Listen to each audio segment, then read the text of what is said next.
I think it was substances, but you know what? Self-awareness is hard, Had head and he trauma. wrote some really enduring children's classics. What's up, everyone? Welcome to another episode of Down Once More. Matt here, and I have Brad joining me again today, and we are finally actually going to review Matilda the Musical. So, Brad, welcome. Thank you. This movie, I remember seeing the preview for it when it was first coming to Netflix, never watched it.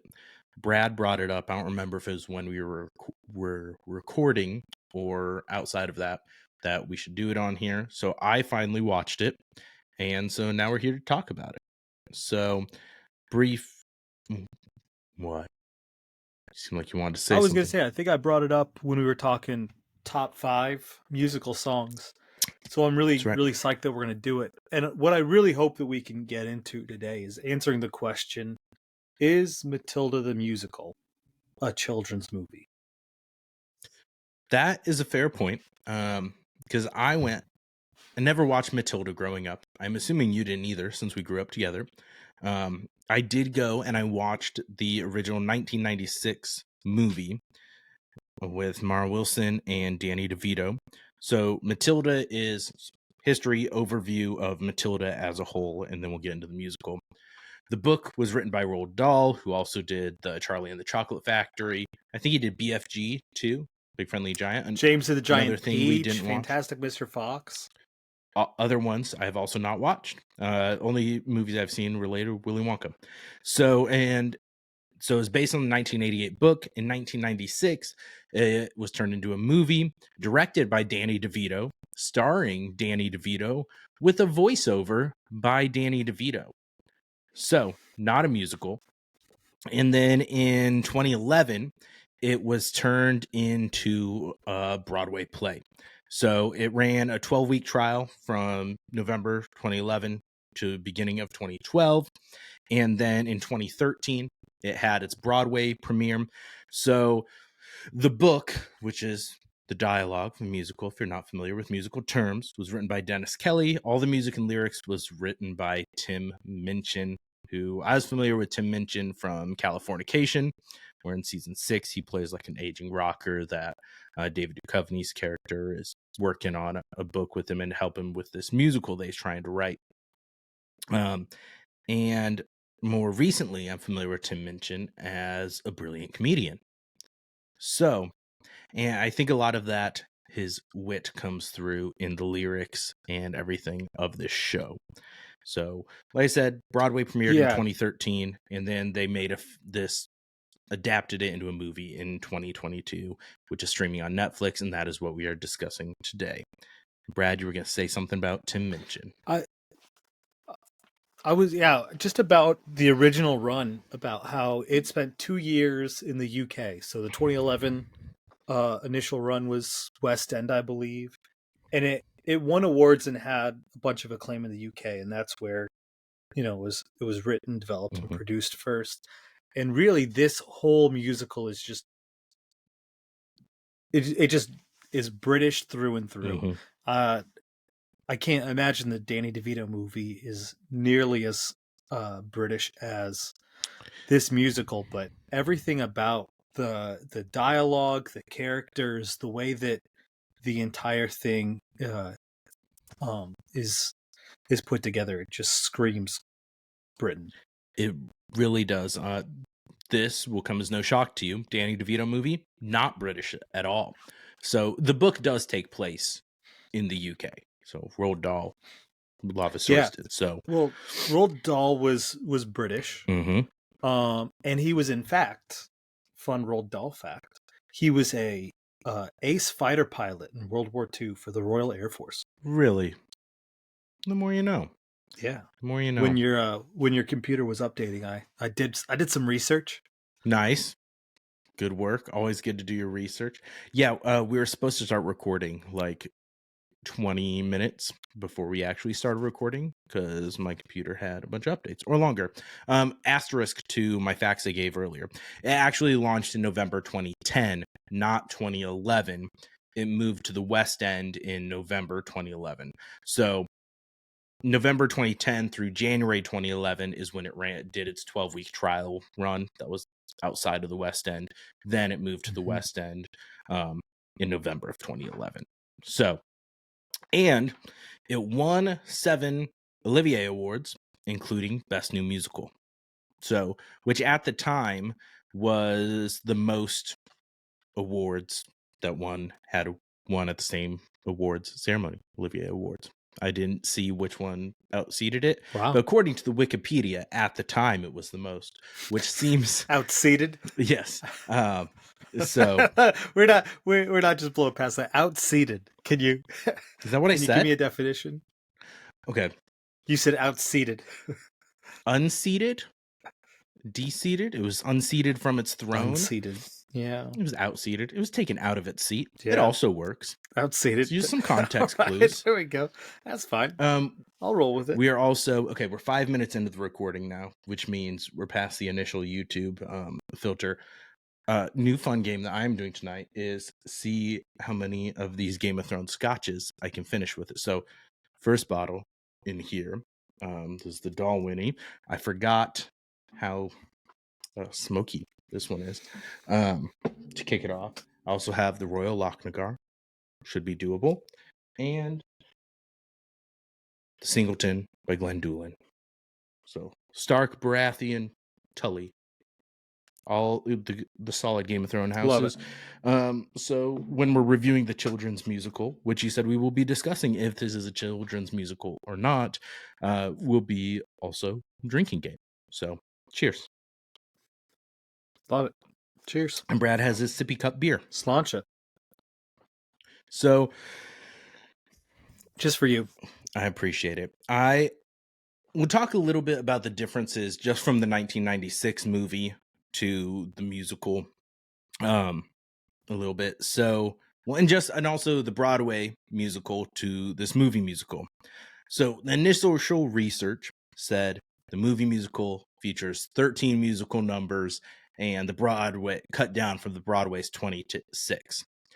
Fantastically misleading because the Broadway one, it has like the opening number of this, which is Miracle. It's split into 3 parts on that soundtrack. There's also the stories Matilda tells throughout the musical version, also split into their own tracks, not in the movie version. Really, there's 4 main songs that are missing. 2 by Miss Honey, 1 Pathetic, right before she is what it's called, right before she goes to Trunchbull's office first. 1 This Little Girl that she sings about Matilda. 1 called Loud by Mrs. Wormwood. And then also 1 called Telly, which is sung by Mr. Wormwood, and Michael, which is Matilda's brother, who was completely written out of the movie. He's not in there at all. He plays a decent role in the 1996 movie, though. So I think it's really interesting that in the movie they give a little nod to the song Pathetic when Miss Honey is about to go into Trunchbull's office by having her pause the door and say, "Don't be pathetic," before she walks in. So that's their way of kind of acknowledging that song without actually including it in the movie. Which I appreciate. And that's something you see in a lot of movie adaptations of musical. Like Dear Evan Hansen, they eliminated You're not going to get everything in. Right. Dear Evan Hansen, they eliminated the song Good For You, but they have the band playing it before the assembly in the beginning. In the Mean Girls musical movie, one of the songs is Where Do You Belong? That's sung by Damien. And they have Tina Fey's character at the assembly after they find the burn book. She starts almost like she's going to start singing it and then clears her throat. So they do like little things to nods. And that's something you see in a lot of times in movie adaptations because there's things you're adding into it. She doesn't even go here. That is still in the musical version. So, yeah, the original one, it's like hour and a half. Like movies back then used to be. Now everything's well over 2 hours. The Broadway musical is almost 3 hours long. The movie musical is just under 2 hours long. So yeah, I don't have a ton of huge takes. Relatively similar. The main beats of the story are the same from the 96 movie to the musical. The exception being in the musical, one of the big things is Matilda is starting to visualize the story that she has in her head. And she is befriended this librarian who is in a traveling library, essentially, big van library. In the original movie, it's Matilda was always walking to the physical library and getting books from when she was a young child. So, and that story plotline does not exist. Miss Honey's backstory is similar, but without the fantastical careers of her parents. In the musical, parents are Miss Honey's backstory is that Matilda's story that she's telling. So a whole new wrinkle of Matilda's visualizing and getting sent Miss Honey's story, their connection. That doesn't exist in the original movie. Miss Honey just tells her the story. What about the book? I don't know about the book. I have not read the book. I was looking briefly. Well, you keep running the difference. I'll look this up. So in the 1996 movie, it's just Miss Honey tells the story. It was just her mom died. Her dad invited his sister to move in. Or maybe it was her mom's sister. I don't remember. And it was the same thing. She suspected Miss Trunchbull of killing, who is her aunt, Agatha, of killing her dad and then taking over the house and kicking her out. There's not the whole backstory of the story that Matilda's telling about the escapologist and the acrobat. I thought that was really fun and interesting in the musical. And I mean, one thing I do have to shout out, because usually I can't stand child actors, all of them very solid in the musical, especially the actress who played Matilda. Alicia Weir was just so good. She had a great voice. She was perfect for that role.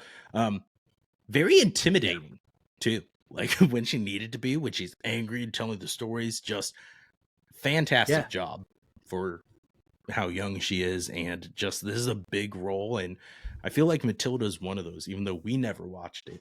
I feel like it was a very popular movie and a lot of our friends had watched it. I'm assuming we didn't watch it because of the magical powers that she had and the disrespect of authority. So because that was one of the things that was taking out Brad's says your device has changed, so you disappeared for a second. My device didn't change. Lies. So I don't want to learn more. In the original 1996 movie, when Matilda first starts to question her dad and authority and kind of fighting back and things, is when her dad makes a statement and says, when a person is bad, that person has to be taught a lesson. And so that's when it first clicks in Matilda's head. Like, he meant to say when a child is bad, but he said when a person is bad. That does not exist in the musical. The musical, when we're introduced to Matilda, besides when she was born in the opening song Miracle, is with her singing Naughty. And it's a great introductory song to this Matilda. So you're starting out with her singing, and so you're getting those notes about her being Wouldn't educated. You count Miracle? Yeah, that's I feel fair. like she does at the end. Yeah. Yeah. Go ahead. Or my mommy says, okay, I'm a jumped up little you sound much clearer now. Kids like me should be against the law. Perfect. This is gonna be fun to edit. Yeah. So we had technical difficulties. What we were discussing was Matilda's introduction, and Brad made the fair point. Her introduction is more in Miracle than Naughty. I think part of why I didn't do that, I not a huge lover of babies that look like potatoes. It opening just on the close-ups of babies singing with that voice, did not love that to kick off the movie. Like tough. I know. I'm a big fan of the singing babies. Miracle's great. Or Miracle. Yeah, the singing babies and just the whole thing, the doting parents, and you need that that juxtaposition of the babies and the parents, and Matilda's parents being introduced like, well, I'm having a baby. Like that, Okay. just like they don't want, like her mom didn't want her dad wanted her to be a boy. So Mhm. everybody else's parents and babies, like every other baby has been just like pumped up. I'm a miracle. You're a miracle. You're a miracle. Look how brilliant they are. Aren't they wonderful? These parents don't even want their kids. They actually do get a miracle. That's fair. And you have that transition from normal mom and child interaction, completely unfit parents, into this little girl laying on top of a library truck singing, my mommy says I'm a lousy little worm. And that's your fair. introduction to Matilda. That's That's it, and it works so great. So I understand it's real over the top, and it's supposed to be over the top. They're adapting Roald Dahl. Like It's true. Roald Dahl was bonkers. Like the amount of cocaine that man must have done. Actually, I was Sarah, reading. you'd be smirching his name. He crashed his first plane. No, that's a compliment. Oh, okay. No, so he in 19, I believe 39, he crashed his plane, had massive head trauma, right? Like he smashed up his skull, had crawled out of the wreck of his plane, collapsed, and he claims that that head injury is where he received his creative genius. Nice. I think it was substances, but you know what? Self-awareness is hard, Had head and trauma. he wrote some really enduring children's classics. But the over-the-top nature of Miracle to introduce the family dynamic of the Wormwoods, I thought worked great. And then when you get into their home and you see what that looks like, then Naughty is more like setting a path for Matilda. You've been introduced to the character, and then you see her have that realization. I need to make things right. I need to take charge. And I guess that's more what I meant, like introduction to that like fire within her, and like her, not necessarily just her as character and like her backstory with her parents, but that's like her main path is like trying to right these wrongs. Makes it seem more like noble, like a superhero, but kind of like I need to take There's accountability. Like sometimes I need to take things into my own hands when I see an injustice. She really should be like a superhero. Let's get her in with the Avengers and Matilda. well, so we can talk. I think that she changes her mind about that at the very end of the movie. But you have that great line by the librarian as Matilda's going to school for the first time. She's like, remember, Matilda, 2 wrongs don't make a right. Mhm. And Matilda responds, except for when they do, then you've made a right out of 2 wrongs. Yep. And that's just kind of how she goes about. Yeah. She's just like, well, like, I ain't gonna be nobody's bitch. That's Matilda's whole vibe. Yeah. And that's kind of how it is in the old one too. Like in the original movie, that's kind of how she is. She's spunky like that. So like I said, and I have not read the book. Did you were doing some Wikipedia researching? Was there any info on if she tells the story about Miss Honey or no? No, I see nothing in here about an escapologist. Okay. It looks like it's more like the original movie where Miss Honey reveals that her father was this rich guy, and the Trunchbull's been garnishing her wages for the last 10 years. Okay. So that's what I'm seeing. Which, with that being the case, then that I think makes that escapologist additional storyline a really creative novelty, a creative introduction to the musical that I think works.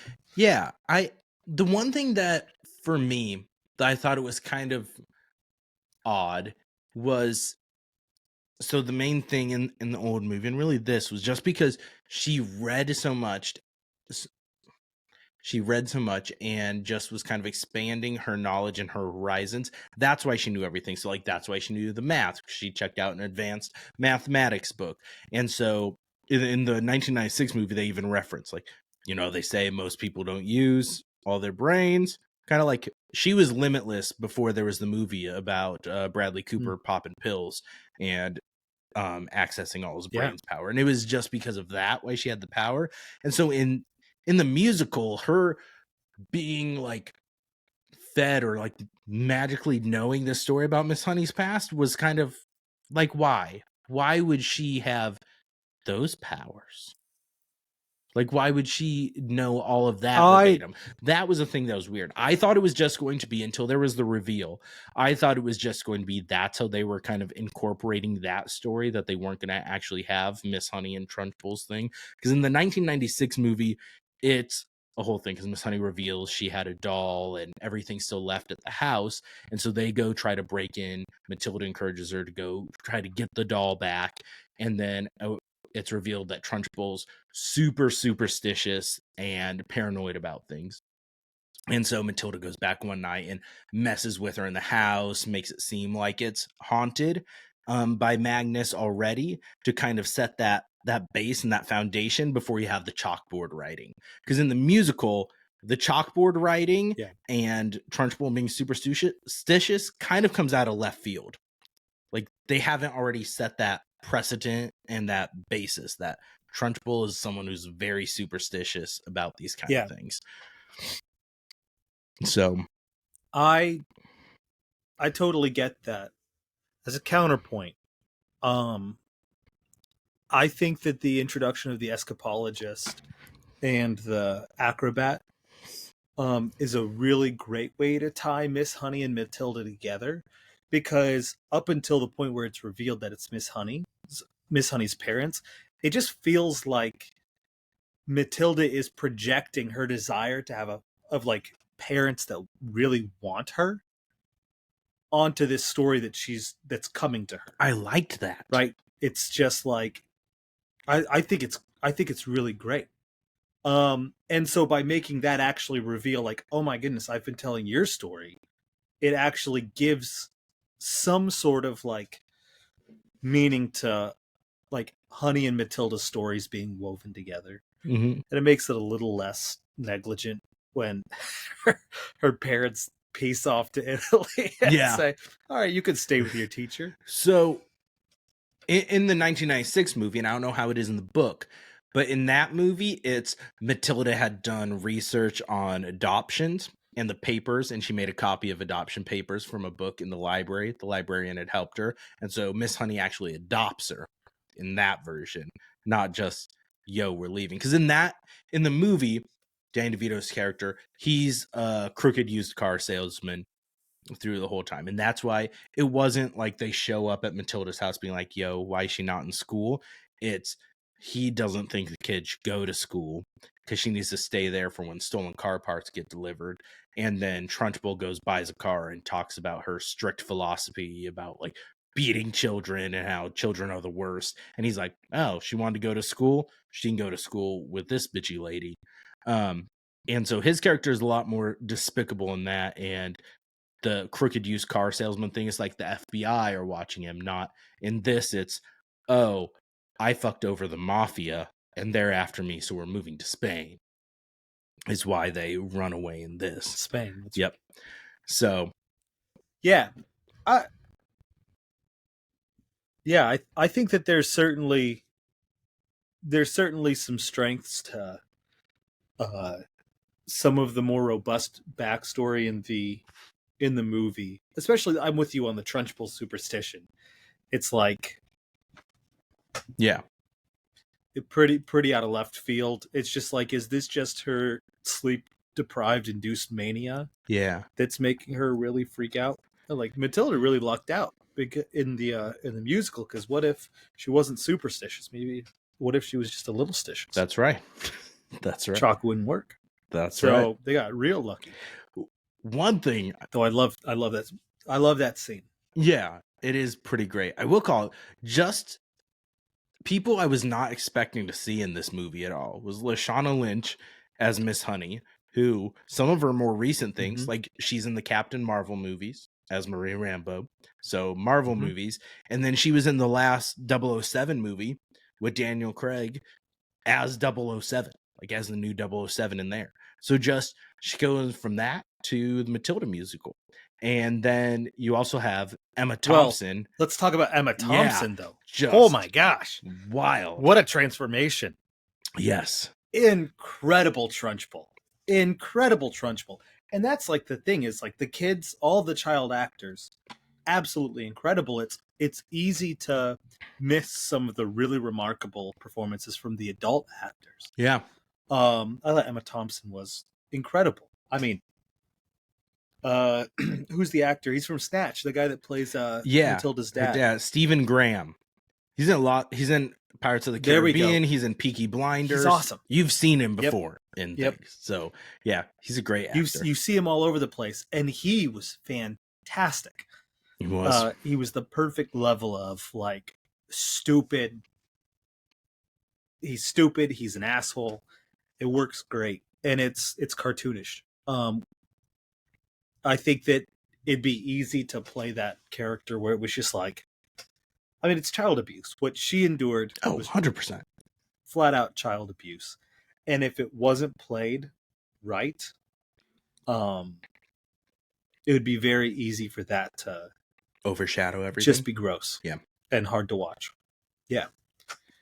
So the cast in the Netflix movie was amazing. Yeah. Amazing. Yeah. I will say I didn't do much research, so I'm not sure how involved with the movie version Tim Minchin was, if at all. I was kind of surprised we didn't get a cameo from him at all. He does acting. He's solid and he's great. I was kind of expecting him to pop up in some aspect, like even if it was one of the other school teachers that were there. I thought maybe we'd see him pop up. So I was kind of surprised about that. But we're all over the place with this. Like I'm trying to go in my notes. The Chokey. The Chokey is the box of torture that Trunchbull has that's lined with nails. I thought it was an interesting choice in the musical that it's in the woods. Yeah. Which makes it creepier. Was it about the 90s that just loved like terrifying boxes of like confinement? Because you have Chokey, you have the Chokey, but you also have the boo. Yeah. But you also have the boo box and Hook. That thing true. Scared the ever living shit out of me. Where they like stuff the guy in the box, there are all sorts of stuff in there, dropping like scorpions and shit. Like that creeped me out. Something about the 90s was really obsessed with boxes of confinement and torture. That's true. I don't know. They really were. Maybe it was all that's when all the magicians were trying to escape. All the different things. You stick all the knives and swords in the box. I don't know. In the movie musical, Chokey is in the middle of the woods. It's just a box out there. In the original movie, and from listening to the Broadway soundtrack, it sounds like from the Broadway play, Chokey is also in like Trunchbull's office. Like it's inside the school. It's just a closet in there. Yeah. So I thought it was kind of odd, different that they put it in the middle of the woods for the movie musical. Like I wasn't sure what the point was with that, besides making it like more isolation out in the middle of nowhere, to let Matilda blow it up. But I don't know. Chokey, absolutely terrifying. When I was hanging out with your children last night, that sounded weird, but your youngest was saying how he had never seen this movie. A little liar 3-year-old, it's a according lie. to you. Dawson, I'm calling you out. But I asked him because our mom asked him if it was scary, and he's like, no. I said, Chokey kind of scary? And he's like, it's like Mom and Dad Coco watch while I sleep. I'm like, oh, okay. But he was singing the songs. Nope. He's for sure seen it. He was singing but it was Revolting Children. Yeah. I mean, both my kids love the soundtrack. And it was one of those things where I have a record player, and when we're all hanging out upstairs, I like to have something on. And most of our records are my records, ones that I like, and the kids are into it sometimes. But I decided that I would buy a couple records that are like their records Nice. that they won't complain about, and they'll be cool. So after we watched Matilda the movie, I was like, all right, well, this one hasn't been like played to death for me yet. I'm just gonna buy the vinyl of Matilda. So we've only watched it once as a family. Okay. And we've listened to the songs over and over again. But also, it was one of those children's movies that, like, as I was watching it with my children, I was just like, oh shit, did I make a mistake? Oh, this could be a bit much. Like when she grabs the girl by the pigtails and flings her through the air, it's just like, now that okay, is a lot more playful in the original movie. You're frozen for me, so apologize. You were frozen for me. I was just nodding. Okay, in the original movie, if I freeze, just keep going. Okay, in the original movie, it's a lot more playful, like so to speak, because she tells her how she hates pigtails and she needs to have them out. She grabs her, like twirls her like shot put, and throws her. And the kids are like, "Is she gonna clear the fence? Is she gonna make the fence?" And she goes over the fence and then just slides on her ass through these flower fields and is like holding her arms out, like catching the flowers, and then stands up like this with like the bouquet of flowers, and then everyone cheers. This is a little more playful than her just being like actually just hurled and just crashing into the ground. Yeeted. Absolutely yeeted. And she does stand up. Yeah. Yeah. But boy, like they leaned into like the really sensationalistic Roald Dahl world. Yeah. Like everything about the musical is just over the top in a way that I think really works. The color palette and everything, how the houses and everything appeared, reminded me like Cat in the Hat, like the live action one of that and everything, Mhm. like how the houses are just like brightly colored and kind of over the top, which is kind of how Roald Dahl his worlds are. I mean, you don't see it as much in the original Willy Wonka until you get to the Chocolate Factory, but Charlie and the Chocolate Factory is a lot more kind of embraces the wackiness of the world. And like I said, I've never read a single Roald Dahl book, so I don't know if that's for how much people. Yeah, his books are really over the top, and that's the thing about Charlie and the Chocolate Factory is people love to shit on it, but it is so much more in line with the book than the old Gene Hackman. Not Gene Hackman, Gene Wilder. Sorry. My apologies. Can you imagine Gene Hackman as Willy Wonka? Would have sucked in that role. That'd be... Dude, that would have been a totally different movie. It would have been.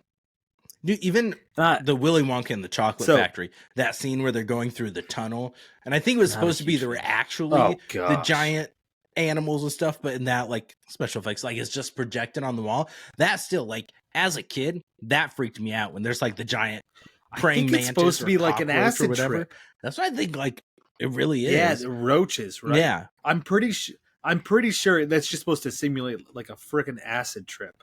Probably. Hated it. I hated that. I did not enjoy that movie as a kid. The best line in that movie, though, is the blueberries taste like blueberries. The schnozberries taste like schnozberries. One of the breweries here has. At first, she's like, "What's a schnozberry?" Mm-hmm. I think even one of the characters even says, "What's a schnozberry?" And it's a booger, and I think that's really funny. It's a booger. Where does that come from? Yeah, schnozberry. It makes sense. Schnoz. It makes sense. I got it. I was gonna say a brewery here it's a great, has a schnozberry sour. It does not taste like a booger. It is like a raspberry. Well, I don't think they picked up on that either. They're as dumb as me. Schnozberry sour, actually solid. But so we talked a little bit the story of the escapologist and the acrobat, and that being Miss Honey's parents and everything with that. I don't have a ton of extra notes around that, except I kind of like the adding and bringing in the fantastical nature and the circus and stuff like that. It makes it like, especially in the movie musical, brings it out of just this British town, countryside, and school. So it mixes it up a little bit, gives you some variety. It does. It does. It also, I think, is a good way to like illustrate and bring in the relationship between the librarian and Matilda, because I think that's such a I important and agree. formative relationship for Matilda. It's a really big thing, and so that's a way to kind of illustrate that. Because really, she's reaching out to the librarian as a type of like parent figure Yeah. for her. But she's never real honest with her No. about what her life is like. She never tells the librarian what she's dealing with at home. She never tells the librarian what she's dealing with at school. And Until the it's a end, really kind of interesting dynamic where she's reaching out until the end. when she leaves the note, and the librarian's like, "Yo, I had to." I forget where the librarian had to go, and Matilda leaves the note and says, "Like, maybe not all stories have a happy ending." And that's when she goes to. She's determined to fight Trunchbull. Now, Fuck up, Trunchbull. we've been talking about the movie as a whole. We have not really talked about the music in this, which it is a musical. That's the whole reason Let's we are go. reviewing this and discussing it. You brought it up in when we first talked about this in our underappreciated musical songs draft, when you brought up the school song and just kind of your appreciation for that. And I have to agree now, having watched it, because we've had a lot of other talks on here about, like, you usually don't listen to musical albums or anything until you see it. Like, you like seeing it how they intended, like played out. And I think I'm getting closer to that way. Like, I'm still impatient. So if I hear something that's good, I'm going to listen to it. But most of the time, I don't. I gain a whole new appreciation and respect for it when I see it in the context it was intended to be seen in. So that was like I tried listening to the Shrek the Musical soundtrack before I saw it to kind of prep myself for the musical. On its own, like, not seeing it, not knowing how everything plays out, some of the songs, you're just like, it doesn't have the same effect. But and that's kind of how Jesus Christ Superstar was, and some of those other ones are for me. And then I gained to actually see it. And so that's how School Song was. You mentioned that. I went and watched the video, and on its own, I'm like, it's clever. It was very well written. It was well performed. But then getting to see it in the context of the movie and where it's intended and all the everything surrounding it is a whole different thing. They recently, and on the last episode I reviewed, I saw this Neil Berg's 100 Years of Broadway. It's a Broadway concert tour where they're performing songs from popular Broadway shows over the past 100 years, giving some history and things like that. And it is really neat. But the one thing, and I didn't actually call it out in my review, these songs on their own, without the context of the show and the story and what the characters have gone through to get to this point, a lot of the songs, like, they can still be beautiful and really well performed. But without that emotional journey that you've been on with the character and seeing all that, it's not going to have the same impact and effect as you seeing it in the whole context and where they wrote it to be in the story.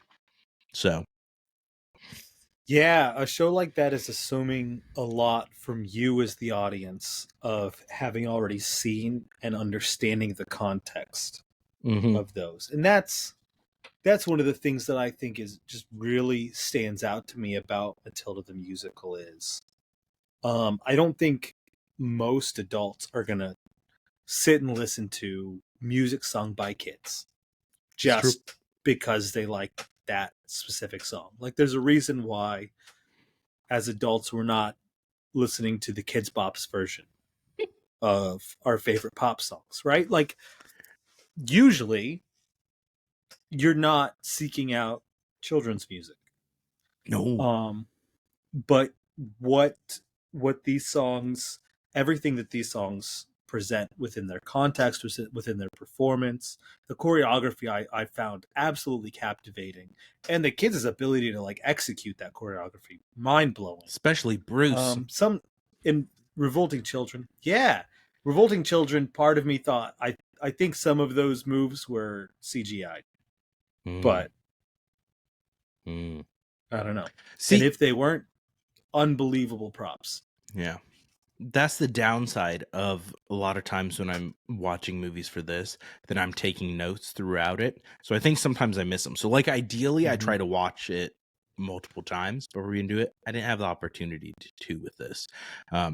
I watched the original, the 1996 movie. I watched the musical movie, and then I listened to the Broadway soundtrack, so I could kind of get a feel for that.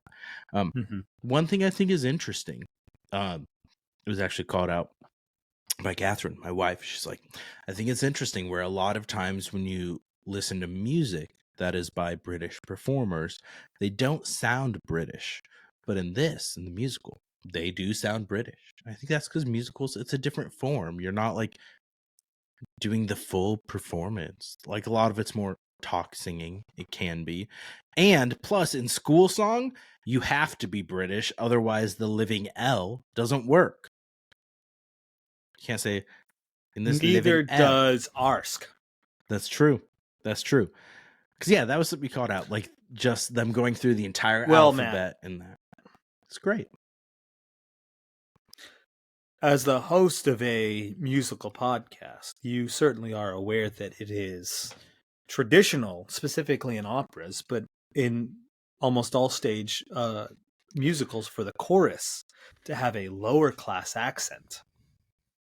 And of course. the leads to have an upper class accent. And that is a way that you differentiate kind of the cast and background of the characters. That's true, but I didn't want to turn this into an elitist in musicals, podcast. you absolutely want to front.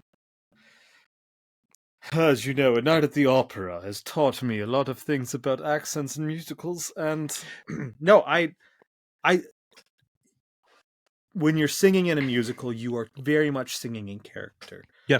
And so vocal technique and the way you kind of shape your sounds as you're singing, if you're just performing a song, doesn't lend itself to really fronting your regional accent. It's fair. So, but in a musical, you really want people to know who's singing and like, what the character is supposed to be like. So that's true. They really put it forward. That's a good point. Though I don't think I am no dialectician. What? But I don't think that Mr. and Mrs. Wormwood do a great job with that Cockney accent when they're singing Miracle. I think they that's fair. Fudge some of the pronunciation. And too many like T's pronounced in the middle of words. It's fair. That's what I saw one thing. It's like, how do you want to sound British? Is you just don't pronounce the T. It's like, I'm British. I'm like, good point. And it all depends on like where, because in England you can tell who like is like rich and had like a fancy education, who had the poor kid working class. But like they're saying thing. Why do bad things always happen? Say but ting. Really, with that kind of accent, it'd be things. Things? Why do bad things always happen to good people? See, I'm more used to the Love Island vernacular you and me and slang, where it's a buff ting. A buff ting is someone who's fit.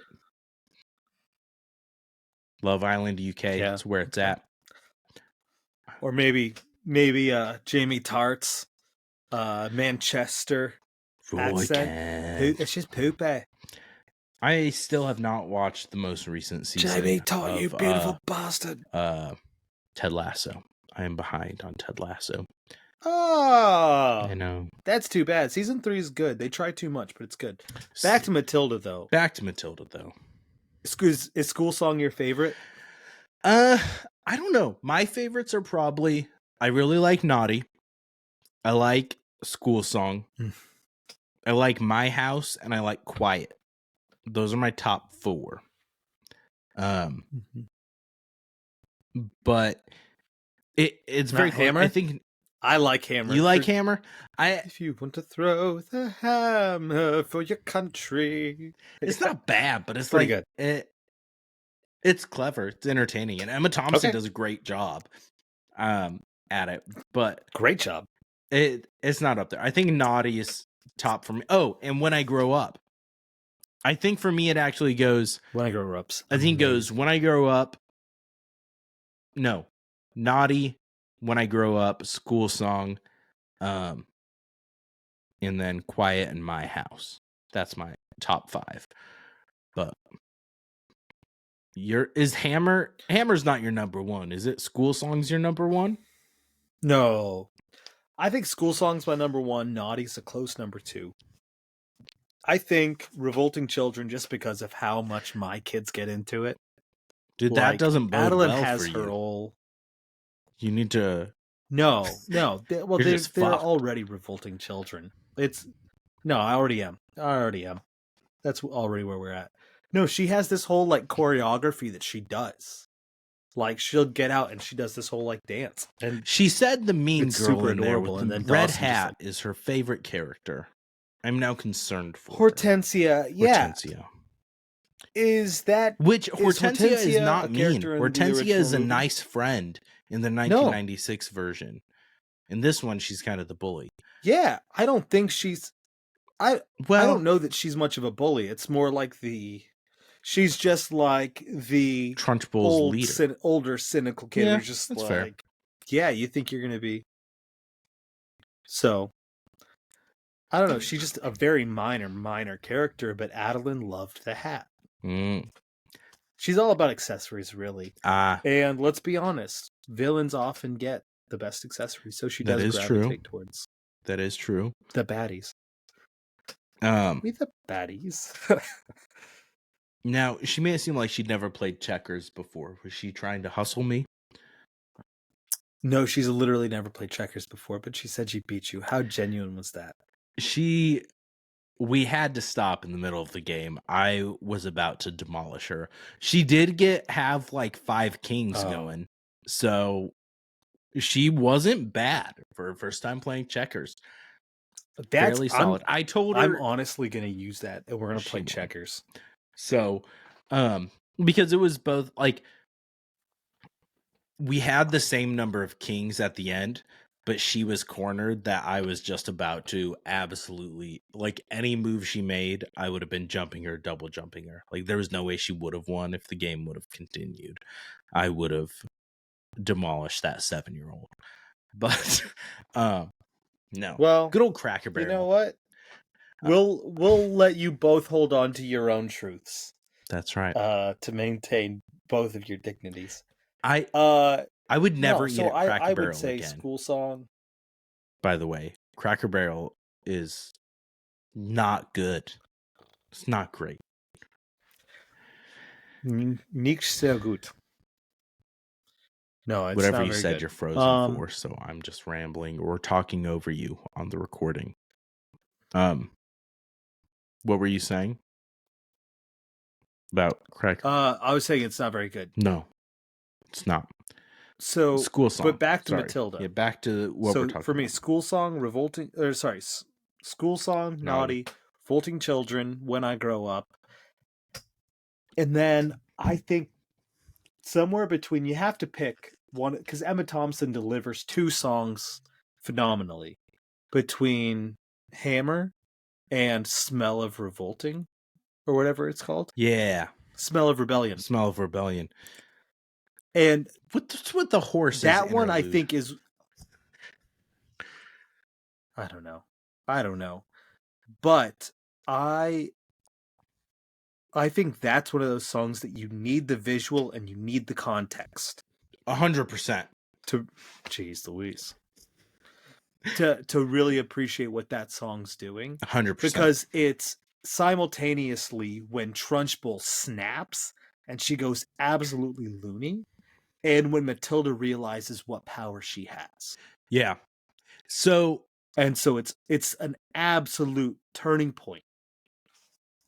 So in the movie, Matilda recognizing her power, completely different. Like it's earlier, and I'm trying to remember, in the musical, the crushing the trash can was before the Smell of Rebellion, correct?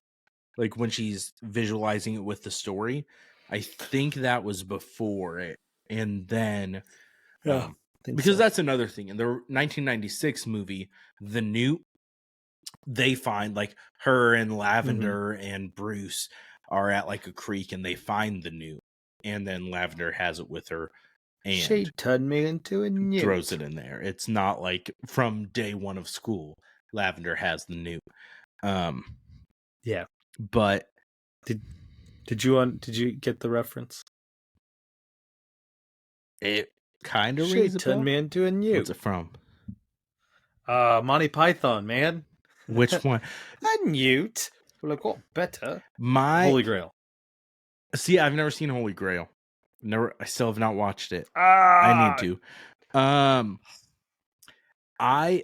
The only Monty Python I really remember is that nobody expects the Spanish Inquisition. Chief elements are fear. Principal weapon is surprise. Surprise and fear. Yeah, that's what I remember most it's about so good. Monty Python. That's the only thing I really remember.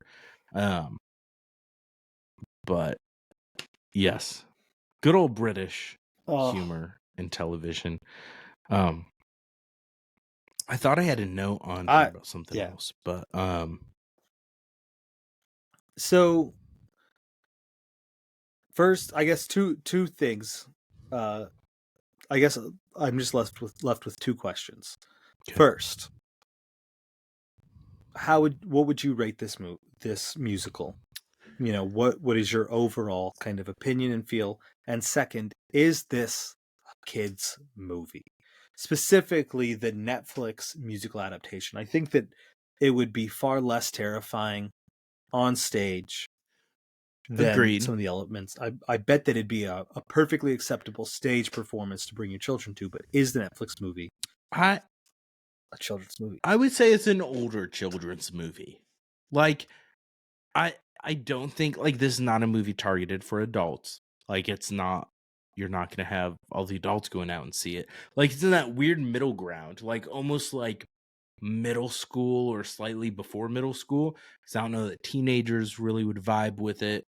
Adults, maybe not so much. Might not have the same appreciation for it. I don't think it's overly scary and over the top for children, but it's close. And I don't know, do you really want to teach your children to be able to revolt and stand up for themselves against their parents when they're that young? I mean, that seems like you're just asking for trouble. Matt, why do you think we have a Second Amendment? I did read about that in the God Bless the USA Bible. So thankfully, all those documents are now grouped Whole together. Bill of Rights is in there. So I don't need to flip between my printed out copies or what's posted on my wall. I can now just return to the only document I will ever need, the God Bless the USA Bible. Thank you to Donald Trump and Lee Greenwood for that miracle, really. That it was really just a blessing that came out this week.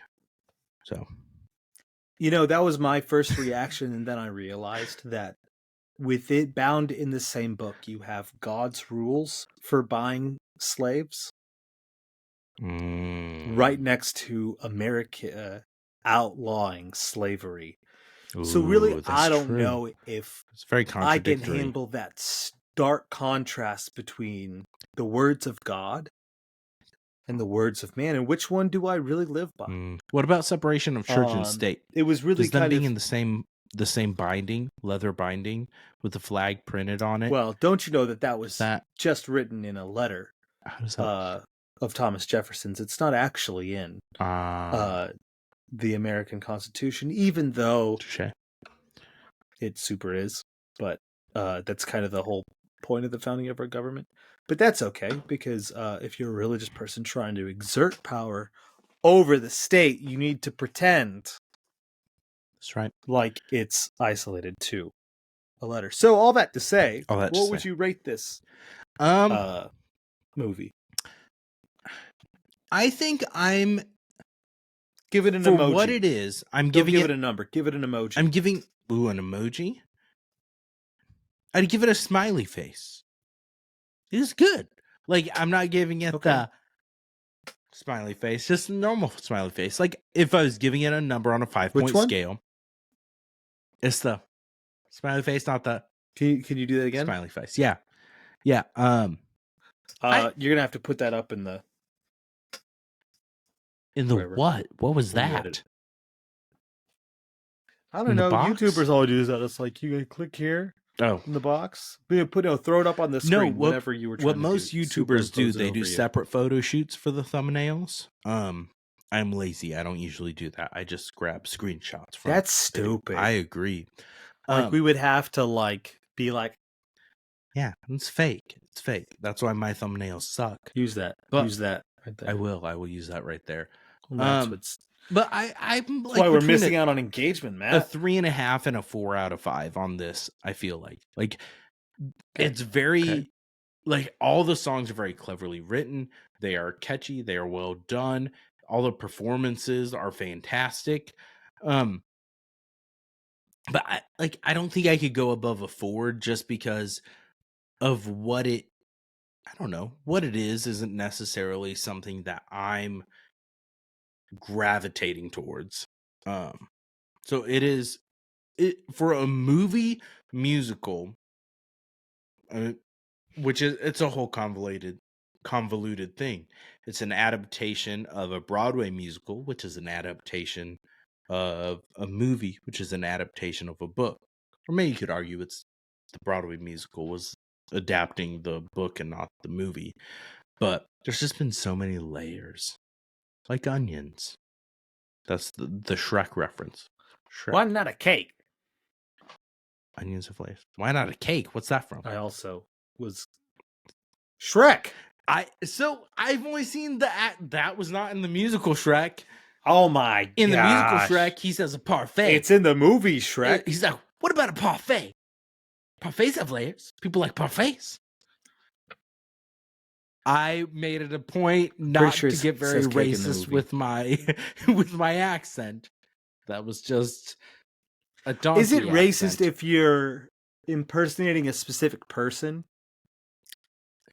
Well, that's like what if you're Michael trying Scott to be got in Eddie trouble Murphy for with Chris Rock. He's like, no, what they are supposed to do. I think he might have actually dropped the N-word and that gets bleeped out. Or maybe it's just the F word. But that's I'm rewatching the Office. I'm pretty sure it's the fan episode. And that's the issue.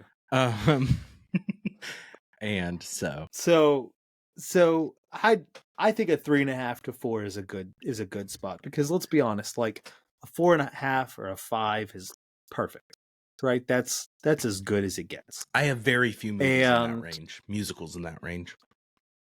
I think that this is a really brilliantly performed, well written, well produced musical movie with some really memorable and some memorable songs that make it into the steady rotation, that doesn't have great rewatch power. That's fair.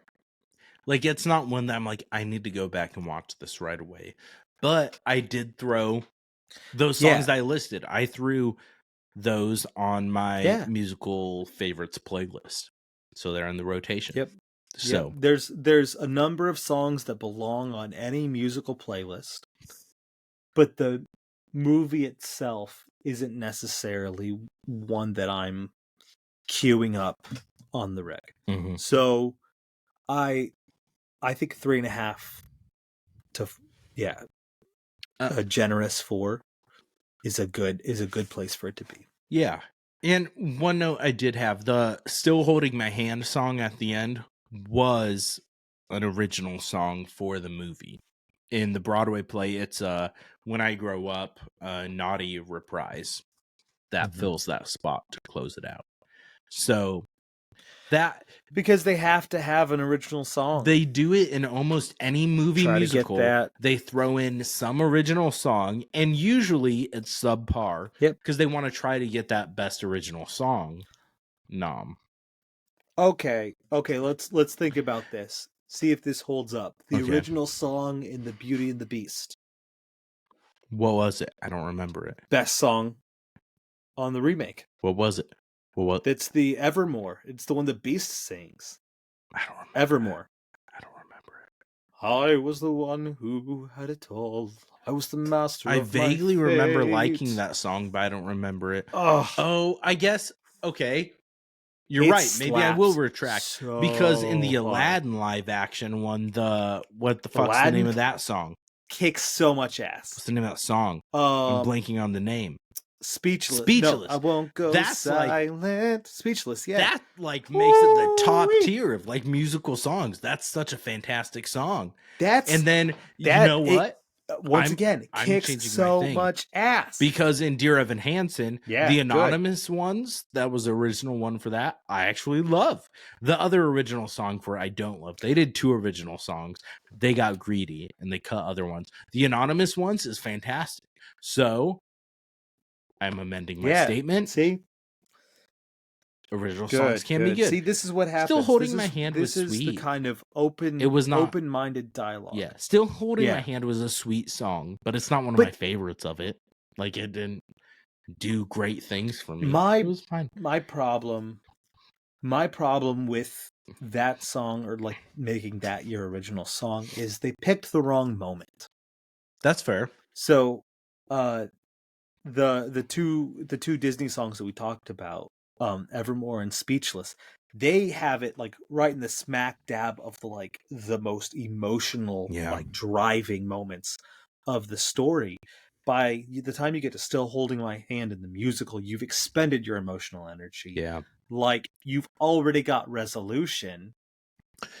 You're just wrapping it up. And so you're not as invested in what's going to happen in the musical. What were your feelings about there at the end when Mr. Wormwood actually calls Matilda his daughter? And then she has the moment of, and she's like feeling bad and undoes the glue. I don't know that I loved that. Like, I didn't see the point of that. Why are you now having him kind of bond with her and be like, show that emotion then and have kind of a resolution and then her still want to stay with Miss Honey? Like, I don't know. I didn't see the point of that personally. Besides it kind of showing Matilda showing a little bit of forgiveness. But I don't know, because then you're almost kind of feeling bad for him. Two things. So I have 2 thoughts. First, I think that it shows a switch in Matilda, just like Naughty, when she first fucks with him, is her being like, you know what? Like, if I want justice in this world, I have to make it myself, even if it means that I have to do wrong things. Okay. And it shifts her into being like, actually, I'm going to do the right things. I'm going to do the kind things. Okay. So that's one. And then the second is, I think that they wanted to give Mr. Wormwood a more redemptive story arc. That's fair. And that showed him kind of like, he wasn't just the abusive asshole. There was something redeeming about his character arc throughout the play. Ultimately, I don't think it's necessary. I don't think every bad person needs to have, or like middling bad person needs to have a redemptive arc. And this is pretty common for like that second tier baddie. So the top tier baddie gets that downfall, and then like the second tier baddie has like a redemptive arc back to Beauty and the Beast. That's what LeFou does, right? That's true. LeFou doesn't get smacked with Gaston.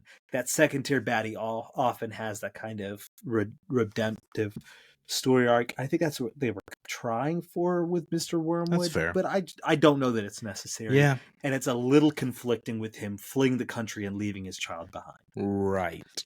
So yeah. I don't think it's the most successful or necessary part of the story. Yeah. Oh, I did also have a note that I thought them when Miss Honey took over from Trunchbull, her renaming it the Big Friendly School was just a bit on the nose. Like, it's kind of like unobtainium in Avatar. Exactly. It's like, well, we could have thought about this for like half a second longer and come up with something better. Yep. Yep. This is not hard to do. This is, come on. Yeah. People. Yeah, I thought that was one. The Avatar one was the one that I saw people do, like, not picking up. It's like, they're like, this was so brilliant. I'm like, he named the resource that was hard to get unobtainium. Unobtainium. And I'm like, come on now. What are we doing here? But I don't know. Overall, I thought this was a fun musical. I'm all for more musicals of different things. I think for the most part, like, there's the new, I don't know if it's necessarily a new trend, but it seems to be even more prevalent now, is turning random movies that weren't musicals into musicals.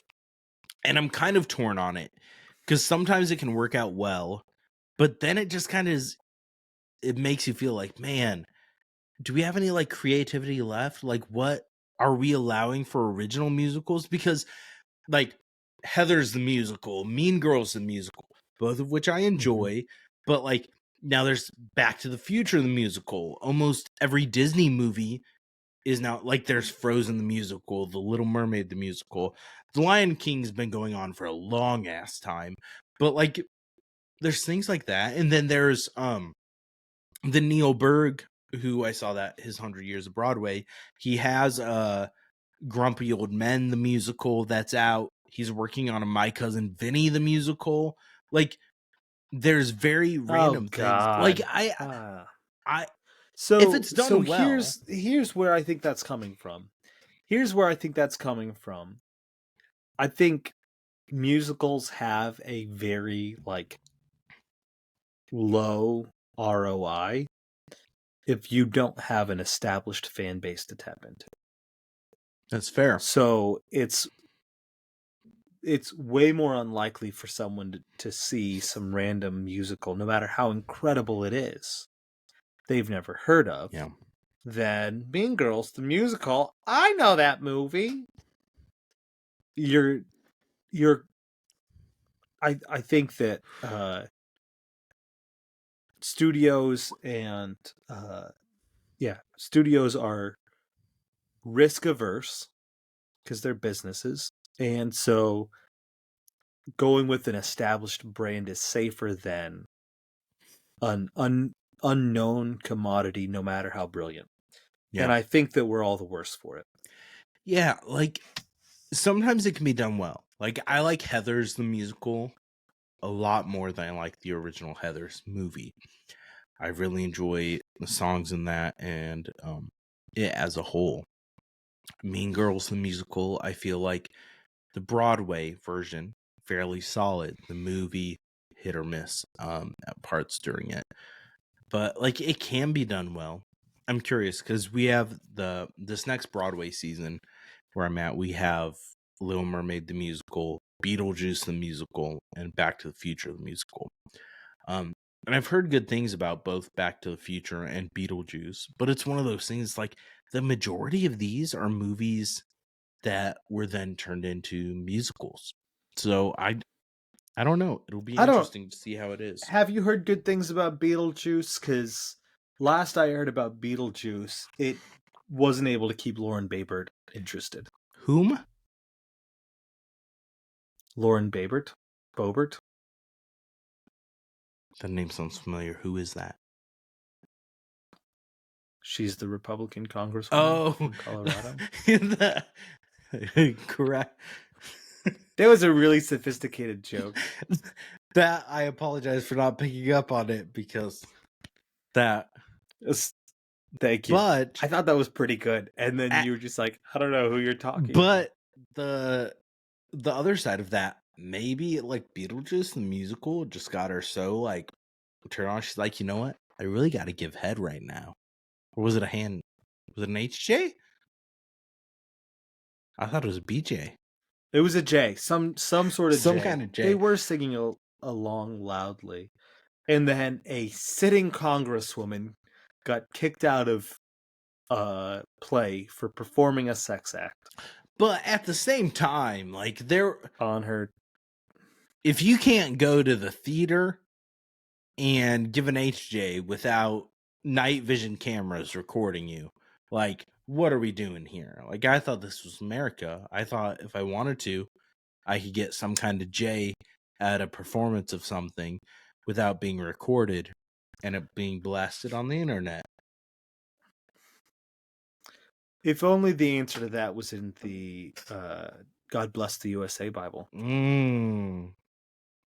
Maybe it's in the appendices because it contains the Constitution, the Bill of Rights, the Pledge of Allegiance, because you got to make sure you have that.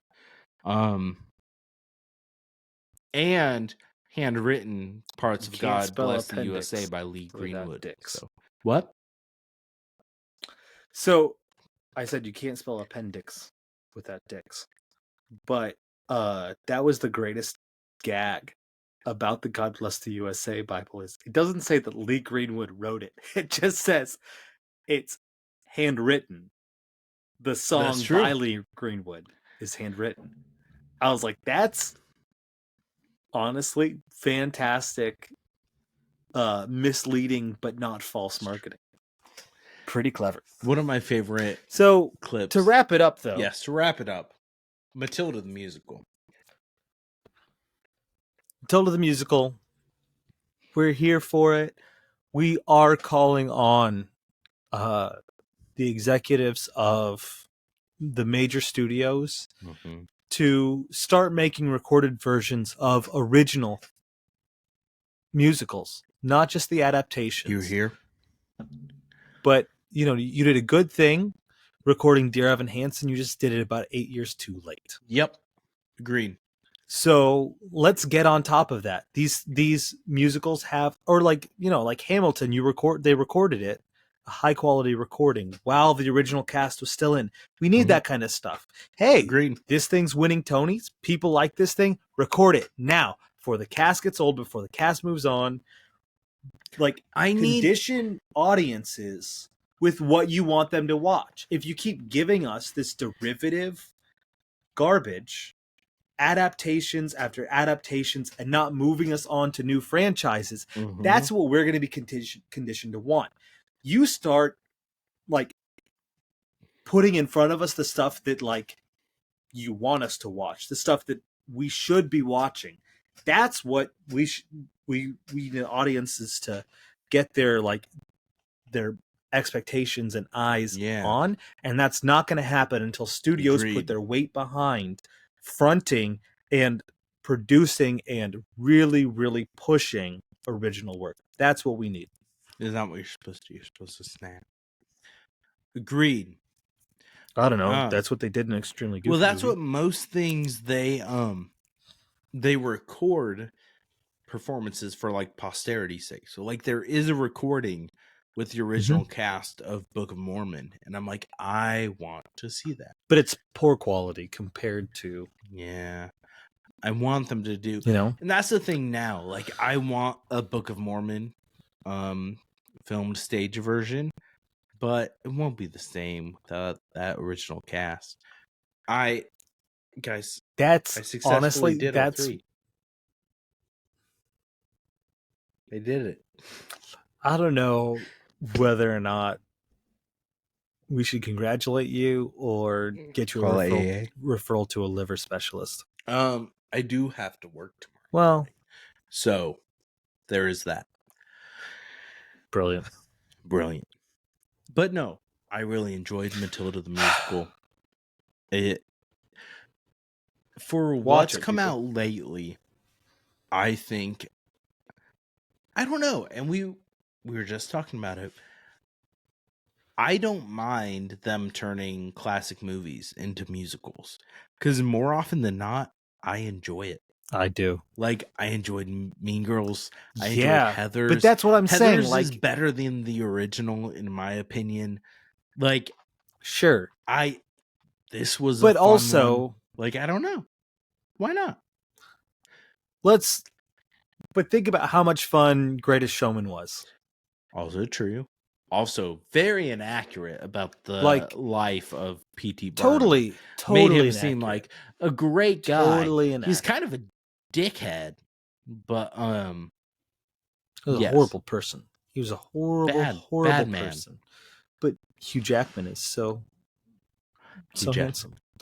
No, that's the thing, though, is as long as we keep rewarding the studios for putting out these adaptations, they're going to stick to the adaptations. So, do But you want to be part of if the they're problem or part of the entertaining, solution? I'm going to Matt, we have support a it. platform and a responsibility to use our voices.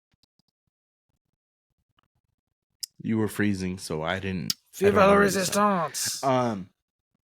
What are your thoughts on We are revolting Todd podcasters. Phillips' We sing Joker revolting 2 songs. being a jukebox musical? I'm all in. You're all in. Lady No, Gaga, Joaquin Phoenix. I don't actually mean that. I'm not a big fan of jukebox musicals, to be completely honest with you. The Camila Cabello jukebox, The Cinderella. Was that a jukebox one? I never hate watched that. I heard it was rough, but I never watched it was, and I was not a fan. I was not a fan. I like name a jukebox musical that's like really good. So that's one thing at the Neil Bergs thing they were talking about. They're like, technically, Jersey Boys is a jukebox musical because it's all songs. But I'm like, I don't like that's in a different genre to me. Like, I'm like, it's telling the story about these artists. That's one artist, right? That artist, exactly. So I'm like, that's different for me. I do enjoy. This is gonna sound bad because I completely shit on it when we did our review. Moulin Rouge has grown on me, which is a jukebox musical, as one original song, which is maybe the best song in it. But Moulin Rouge has grown on me. Once again, I know. The original best song. I know this is now making me a liar out of everything I've said. Hey, you're open-minded. That's Good right. for you. You're That's willing right. to change your opinion when confronted That's with right. new evidence. I just had a conversation with someone. I don't know if he counts as a boomer because he was born in 1958. But he looked me in the face and he said, "I know that you have a deeper understanding about these things than I do." We were talking politics, and you know a lot more about this than I do, but you're never going to change my mind. And I was just like, that's why I don't have arguments about politics with anyone, because I'm like, what is the point? If you like self-consciously are unwilling to change your mind when confronted with new evidence, lock yourself in your house, never leave, you are the weakest link. Yeah. Sorry, Pops. Don't worry, he doesn't listen, at least not until this point. No. Though I did tell him that he should be on this podcast and you guys could talk about Mary Poppins. No. For some I would reasons, love that. I would love that so much. You have a camera. Hey, welcome to town once more. Like this. The entire with my dad, I guess. And we're talking about Mary Poppins. Fuck me. No. And don't forget to go, sorry, Pops, down once more. Like I said, you were part of the origination for that, so you can't shit on me too much. That's on you. I have to do my taxes this weekend. Once again, I am willing to change my opinion and admit when I was wrong. Yeah. I need to update my shelves. I have my Wicked playbill. I have my Hamilton playbill. Over yonder, I have my Jesus Christ Superstar, and then Shrek playbill. And I figure out a better way to do this. I've tried to pitch. I want to redo this space and turn it into a full podcast studio that has been nixed. I've been overruled. Yeah, good luck getting that. I think maybe viewers, if we can get 50 people commenting on this video saying that Matt needs a podcast studio, we'll make it happen. Let's do that. We're at 49 subscribers currently share. when we're recording this. So come on, people, get on it. We get on it. All of you plus one extra. Yeah. 50 people, and Matt will redo his his guest room as a podcast studio. Tell them all. See, this is the bad part about my mission I embarked on at the beginning of this episode. Alcohol did not hit me until about 10 minutes ago. Now it's hit me. But I did complete my mission of finishing my scotches. Now my Game of Thrones special scotch, I have completely drank all of them. So it was a successful night. I'm so happy for you. Thank you. I appreciate that. The support means a lot. Now that's what I'm here for.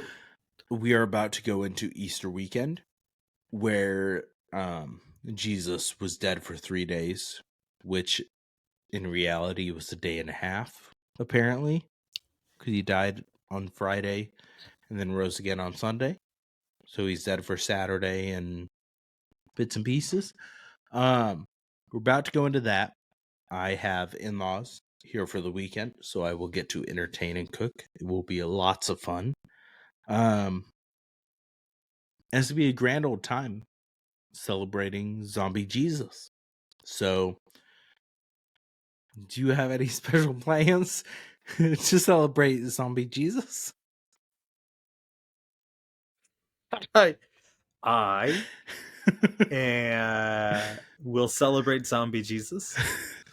My children will return to you. Find sacrificial eggs in honor of Zombie Jesus. We're going over to a friend's for lunch where we will eat leg of Lamb of God. I've never had lamb in honor of Zombie Jesus. Is lamb solid? I'm not a huge fan. No, but okay. I don't know. See, I've never been a huge ham, fan, but ham is overrated in my opinion. Everyone's like, you have to do ham for Easter. I'm like, but ham, so many in my opinion, things. is preferable to lamb. I've never had. Maybe I have had lamb. I don't think I've had lamb. So listen. Linda, you say it's Easter weekend. Listen. I say it's Passover weekend. Linda, listen. My mother-in-law So is happy Linda. Pesach. So I use that. So all that to say, big Zombie Jesus plan is my soccer team, Arsenal, is top of the table, holding on. Well, we're tied with Liverpool at 64 points, and Man City, may they die in eternal torment, is 1 point behind it, 63. Well, we're playing Man City in Manchester on Easter Sunday at 10:30 a.m. for relegation. So we got. No, this is for all the it's not for all the marbles, but this is going a long way for see who's going to win the Premier League. So we have church to celebrate Zombie Jesus. Okay, Zombie Jesus. Going over to friend's house for lunch. And then me and a buddy are going to try to restart the stream of the Arsenal game and watch that without having it spoiled all day long so that we can watch, because the game starts at 10:30 a.m. Let's go. What if you skipped a Zombie Jesus celebration and just focused on the important things like Arsenal? Well, technically, I am on staff at a church as the music leader. Gross. And so part of my job is to lead people in worship of Zombie Jesus. And Easter's kind of a big day for the Zombie Jesus songs. A little bit. It is a big day for the Zombie Jesus movement. Can you tell that all the alcohol is hitting me right now? I definitely can. The blasphemy starts to come to I am slurring like surface. a motherfucker right now. But yeah, I don't recommend you drive. Luckily, I am at my house. I don't have to drive. My fuck off sign does not display properly with the lighting in here anymore. So That is a problem I need to rectify. But I don't know. I don't know what's coming up next on the podcast. It will be a random mini episode. I have the Share Show coming up next week and Fallout Boy. I randomly bought tickets 2 nights ago to see Fallout Boy and Jimmy Eats World. So I will be going to that concert. I am struggling talking. Because I finished 3 bottles of scotch tonight. So I do have an excuse. But you do with your tongue. Just... I've been told I do the mouth things when I'm mad. I'm just like, yep. I think. What do you think? I think the next episode of the Down Once More podcast needs to be you drinking half a bottle of whiskey again and waiting till it hits and then just hit record, because there's nothing like public intoxication from the safety of your own home. That's true. There have been episodes like that in the past. So you should just go through and watch our entire catalog. I should have eaten tonight things that were more carb heavy to soak up the alcohol. I did not. It has been a long ass week. It has been a long ass month and a half. I had then said that in the last episode. So I don't have other follow-ups. I am now out of scotch. I have no scotch left. I'll close so do it. You don't have to worry about enunciating anymore. Thanks for joining us all for tonight's podcast. I struggle with enunciating when I've drunk half a bottle of scotch. I am offended, deeply offended. Okay, I'll let you close. Go. You just turned into some like Victorian fancy man. Just a dandy. Just how dare you? Oh. Have you watched? Anyway, thanks for joining us. What's the vampire show with Taika Waititi that I did originally with Matthew Berry? What we do in the shadows. Thank you, Father. I haven't seen the show. I've seen the movie. The movie's great. You should watch the TV show. The TV show is also great. Yeah, I should. I should. Matthew Berry. So I'm going to land the plane. So land the plane. Matthew Berry is great. Thanks for joining us on the Down Once More podcast. Check out Matilda if you haven't already. Thanks for enduring our rambling exposition of this fantastic adaptation. Next week, Matt will give you a rundown of the Share Show. Yes. And then 2 weeks from now, we will be doing Spam-A-Lot, the long-awaited episode. Looking forward to it, and we will see you down once more. You froze. That's about par for the course. No, I recorded. It recorded all the way through. We're doing Spam-A-Lot in 2 weeks. Well, I will become. The people heard. We'll see. We will Share Show next week. Spam-A-Lot the week after that. So now I have to watch Spam-A-Lot. Okay. Well played. Well played. Hell yeah. Fuck yeah. All right. Thank you all. Down once more. All that bullshit. Later.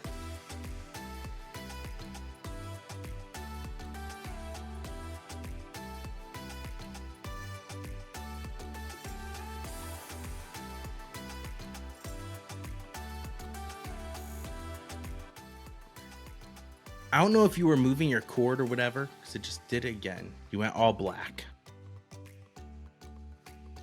Yeah, I kind of messed with the microphone. So, I think at Miracle, that little bit, it's now using your AirPods as your microphone. My mom just says, so you know. I'm a lousy little worm. That's stupid. It is stupid.